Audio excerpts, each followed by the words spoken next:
শরণ সিং কমিটি এবং মৌলিক কর্তব্য 1976 সালের ঐতিহাসিক সংবিধান সংশোধনী ভূমিকা।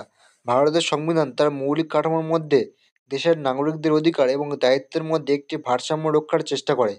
1975 থেকে 1977 সালের জরুরি অবস্থার সময় ভারতের সাংবিধানিক কাঠামোতে কিছু গুরুত্বপূর্ণ পরিবর্তন আনার জন্য বিভিন্ন সুপারিশ প্রণীত হয়।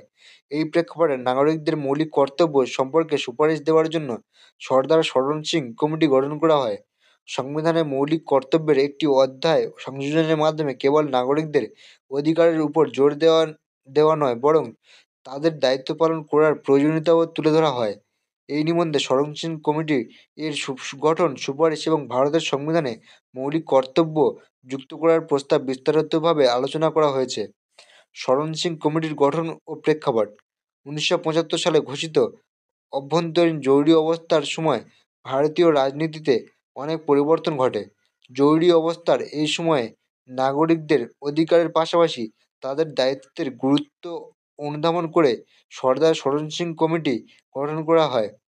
কমিটির লক্ষ্য: শরণ সিং কমিটির প্রধান লক্ষ্য ছিল নাগরিকদের মৌলিক কর্তব্য নির্ধারণ করা, অধিকারের পাশাপাশি কর্তব্য পালনের গুরুত্ব তুলে ধরা, সংবিধানে একটা আলাদা অধ্যায় হিসেবে মৌলিক কর্তব্য যুক্ত করার পদ্ধতি প্রস্তাব করা। কমিটির সুপারিশ: শরণ সিং কমিটি সংবিধানে মৌলিক কর্তব্যের অন্তর্ভুক্তির বিষয়ে বেশ কয়েকটি গুরুত্বপূর্ণ সুপারিশ প্রদান করে।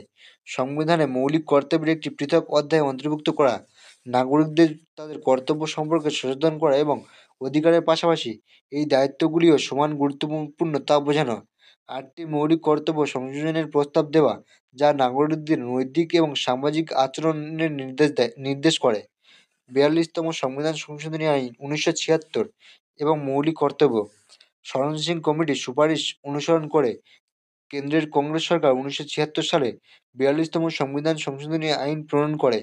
মূল বৈশিষ্ট্য: এই সংশোধনীর মাধ্যমে সংবিধানে পার্ট 4 এর যুক্ত হয় অনুচ্ছেদ 51 এ মৌলিক অনুচ্ছেদ 51 এ মৌলিক 51 এর মাধ্যমে মৌলিক কর্তব্যগুলো সংযোজন করা হয়। কমিটি 8টি মৌলিক কর্তব্য প্রস্তাব করলেও সংশোধনীতে মোট 10টি মৌলিক কর্তব্য অন্তর্ভুক্ত করা হয়। সংবিধানে অন্তর্ভুক্ত মৌলিক কর্তব্য: আর্টিকেল 51 এ 1. সংবিধানের প্রতি শ্রদ্ধা প্রদর্শন করা এবং তার আদর্শ ও প্রতিষ্ঠানগুলির রক্ষা। 2. জাতীয় পতাকা এবং জাতীয় সঙ্গীতের প্রতি সম্মান জানানো। 3. স্বাধীনতার জন্য যে সংগ্রাম হয়েছে তার মহান আদর্শগুলিকে রক্ষা করা। 4. দেশের সার্বভৌমত্ব, ঐক্য ও অখণ্ডতা রক্ষা করা। 5. দেশকে রক্ষা করা এবং প্রয়োজনে জাতীয় সেবা প্রদান করা। 6. মানুষের মধ্যে সাম্প্রদায়িক সম্প্রীতি এবং ভ্রাতৃত্ববোধ বৃদ্ধি করা।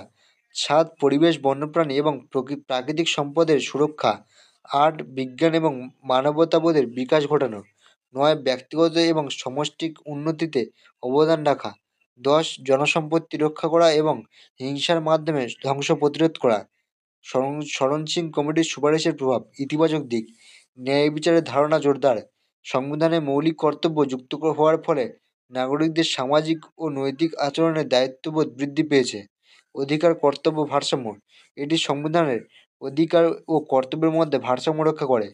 জাতীয় ঐক্য: মৌলিক কর্তব্যগুলো নাগরিকদের মধ্যে ভ্রাতৃত্ববোধ, সম্মান এবং সাম্প্রদায়িক সম্প্রীতি জাগ্রত করে। সমালোচনা: আইনগত বাধ্যবাধকতা অনুপস্থিত। মৌলিক কর্তব্যগুলি নাগরিকদের জন্য নৈতিক দায়িত্ব হিসেবে থাকলেও এগুলি আইনি বাধ্যবাধকতা নয়। বাস্তবায়নের অভাব: মৌলিক কর্তব্যের সঠিক বাস্তবায়নে প্রয়োজনীয় উদ্যোগের অভাব রয়েছে। উপসংহার: শরণ সিং কমিটি ভারতের সংবিধানের মৌলিক কর্তব্য সংযোজনের মাধ্যমে দেশের নাগরিকদের অধিকার ও দায়িত্বের মধ্যে একটি ভারসাম্য আনার গুরুত্বপূর্ণ ভূমিকা পালন করেছে। যদিও 42তম সংশোধনীতে 8টির পরিবর্তে 10টির মৌলিক কর্তব্য সংযোজন করা হয়, এটি দেশের গণতান্ত্রিক কাঠামোতে নাগরিকদের দায়িত্ব পালনের গুরুত্বকে প্রাসঙ্গিক করে তুলেছে। সুশাসন ও গণতন্ত্রকে শক্তিশালী করতে নাগরিকদের মৌলিক কর্তব্য সম্পর্কে সচেতনতা বাড়ানো এবং এটি বাস্তবায়নের জন্য আরও কার্যকর পদক্ষেপ নেওয়া আবশ্যক।